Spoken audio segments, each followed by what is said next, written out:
With due respect to the members of the Justice Committee, I cannot in conscience agree that this Congress has the moral ascendancy to claim that the impeachment process is genuinely in pursuit of our constitutional mandate to uphold accountability.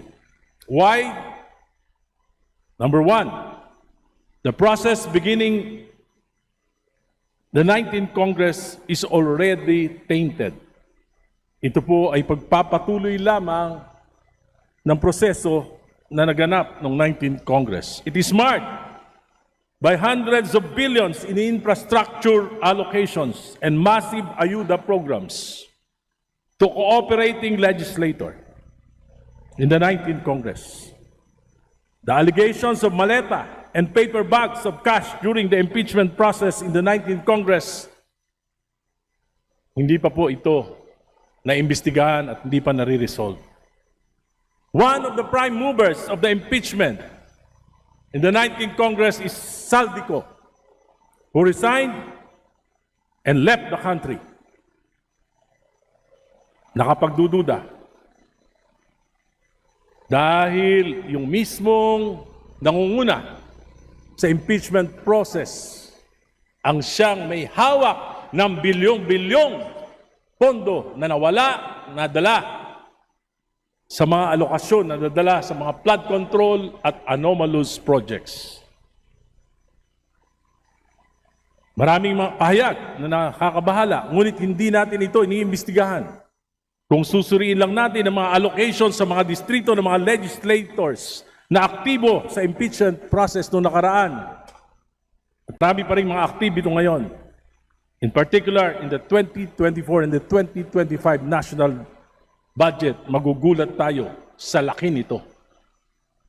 Even in my opponent in the last elections, the 2025 elections, publicly admitted that she signed the impeachment of VP Sara Duterte in aid of allocation. Natatakot siya na hindi siya mabibigyan ng pondo kung hindi siya pipirma sa impeachment. These circumstances put serious doubts. Is this accountability or is this about political leverage? After the impeachment vote in the plenary, let us examine the status of the four later release allocations. Let us see if this correlates with how members will be voting in the 20th Congress. Yung bumoto ba ng yes, maririlisan? Yung bang bumoto ng no, at yung mga abstain, maririlisan? Malalaman natin ang katotohanan sooner or later. Ang impeachment na ito ay maliwanag na disenyo ng Marcos administration, hindi para malaman ang buong katotohanan at para panagutin, kundi upang pabagsakin ang kalaban sa politika at upang makalusot sa pinakamalaking nakawan sa kasaysayan ng bansa. Ginagamit ang mga institusyon na dapat ay neutral, tulad ng NBI, COA, at AMLAC.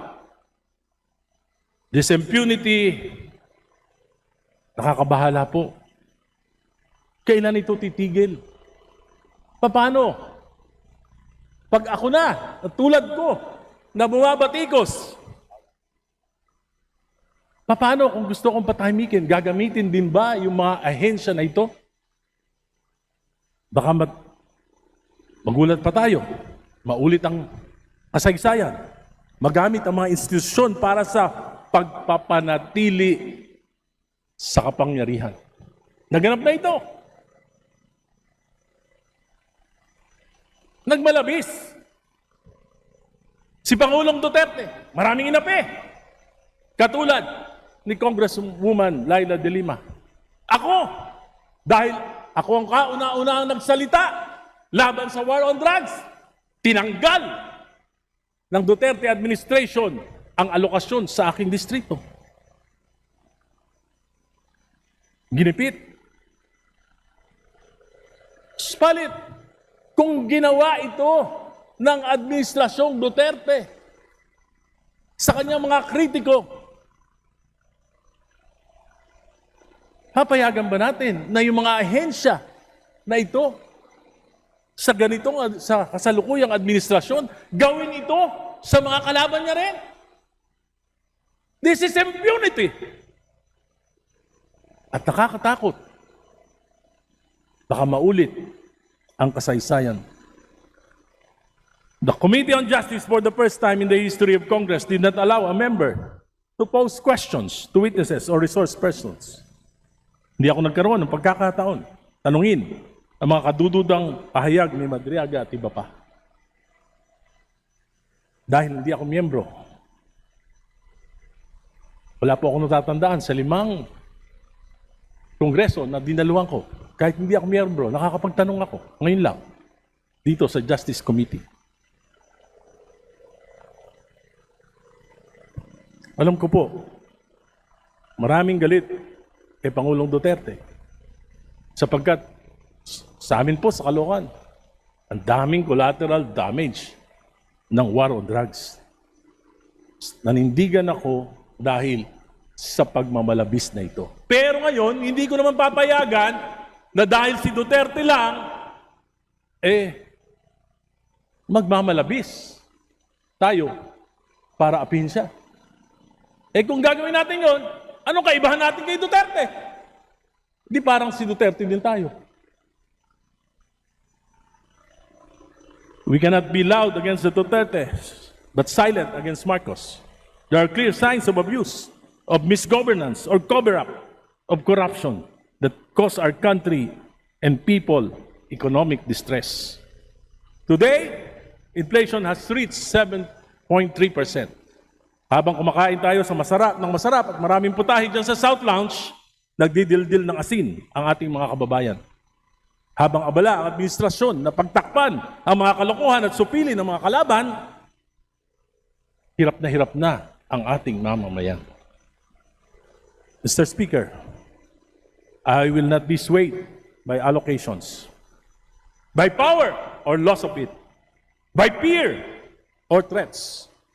I will stand by the dictates of my conscience, guided by my discernment and prayers, and what I believe is for the betterment of our country. Kasaysayan ng husga kung sino ang umaatras sa laban at kung sino ang nakikipagsabwatan.